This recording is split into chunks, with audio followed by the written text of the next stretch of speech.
Hi there, queers and comrades. It is Jason Wyman, aka Queerly Complex, and I am coming to you from 465 Collective Community Space and Gallery. Behind me is the artwork of Hernan Martinez, curated by Devon Devine. Today is Monday, which means that it is time for another Jason Reads. Today I'm going to be reading from the book A World of Many Worlds. From the back cover, A World of Many Worlds is a search into the possibilities that may emerge from conversations between Indigenous collectives and the study of science's philosophical production. That's what this book is. I just recently got it, so I'm going to be reading from the introduction, which is what I've gotten through so far, and it's really, truly speaking to me because it's talking a lot about dreaming, worlding, world building, plurality, and a variety of things that are just really at the fore of my mind these particular days. But before I dive into A World of Many Worlds, let me tell you quickly about Chambers of the Heart. Chambers of the Heart is being anti-curated by Alan Tello, Sonia Esteva, Kazani, Kalani Finau, and myself, Jason Wyman. It is in collaboration with 5 Elements and my company, Queerly Complex. It is a call for digital art of any format from trans and queer and non-binary artists 25 and under. It can be in any format. So far, we've gotten a journal entry page, we've gotten poems, we've gotten a self-portrait, we've gotten some digital illustration, and a bunch of other stuff. Please consider submitting today. It is due in 2 weeks. That's right, it is due in 2 weeks, 2 weeks, 2 weeks. All right, and now let's get into A World of Many Worlds right here, this fantastic book and the introduction.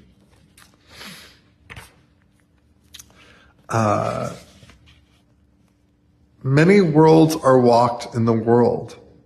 Many worlds are made. Many worlds make us. There are words and worlds that are lies and injustices. There are words and worlds that are truthful and true. In the world of the powerful, there is room only for the big and their helpers. In the world we want, everybody fits. The world we want is a world in which many worlds fit. That is a quote by Ejército Zapatista de Liberación Nacional, 4th decoration of the Lacandan jungle. It is a translator by the editors. All right. Many practices allegedly intend to save the planet continue to destroy it. Along with extractivism, such practices manifest the contemporary colonial ontological occupation of territories by what John Law has called the one world world, a world that has granted itself the right to assimilate all other worlds, and by presenting itself as exclusive, cancels possibilities for what lies beyond its limits. Extractivism continues the practice of terra nullius. It actively creates space for the tangible expansion of the one world by rendering empty the places it occupies and making absent the worlds that make those places. Ontological is how we know what we know. That's my understanding of ontology. It is the study of how we know or how we believe what we believe.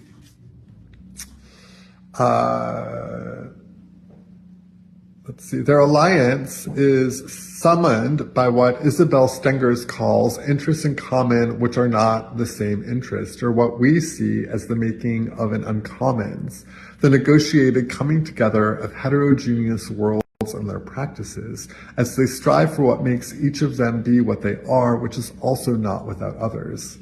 We return to the uncommons at the end of this introduction. For now, suffice it to say that built upon a heterogeneity that negotiates for symmetry, if with difficulty, these alliances reveal that the commonality touted in claims about the national common good is an imposition. To be such, it requires the destruction of what the state cannot recognize, instead acknowledging the uncommons that brings them together. An interest in nature or the environment that acknowledges neither is only such.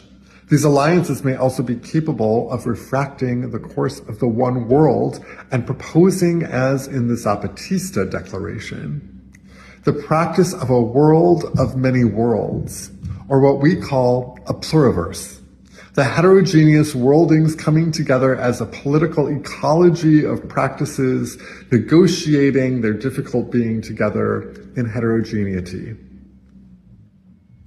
By taking the present as a moment to reconsider the material semiotic grammar of the relation among worlds that dominates the fabrication of the current historical moment. It is toward that reconsideration that we propose the pluriverse as an analytic tool useful for producing ethnographic compositions capable of conceiving ecologies of practice across heterogeneously entangled worlds.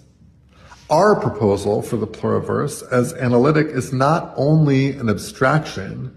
Being ethnographic, it emerges from our variously mediated yet embodied experiences of worldings that fieldwork confronted us with and that incited us toward a disposition to be attentive to the practices that makes worlds even if they do not satisfy our demands, to prove their reality. The pluriverse is not a matter of fact or concern, but rather an opening toward possibility that needs care, a matter of care, as conceptualized by Maria Puig de la Bella Casa. Presenting the pluriverse as an ethnographic proposal requires a caveat. We think of ethnography as a scholarly genre that conceptually weaves together those sites and sources called the theoretical and the empirical, so that thereafter they cannot be pulled apart. Practiced in this way, ethnography becomes a concept-making genre. Yet ethnographic concepts are idiosyncratically, God, that's a hard word, and perhaps oxymoronically, concrete abstractions. With a disposition toward the pluriverse, ethnographic concepts may also indicate excesses to the theoretical and the empirical. Think earth beings or animal spirits that populate the forests once again. At this crossroads, ethnographic concepts are composed with both the separation and the connection that constitute fieldwork practices.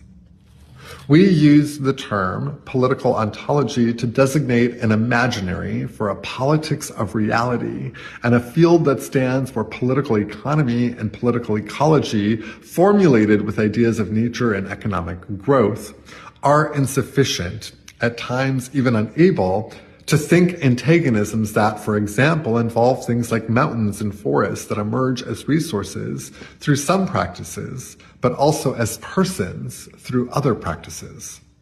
Where political economy will only accept that at bottom, such conflicts are about the distribution of resources, political ecology, especially in its post-structuralist version, can only upend the analysis a bit.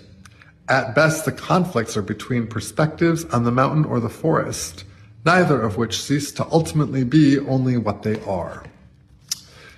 There's a lot more in here that I think is really, really good and really, really important work and words.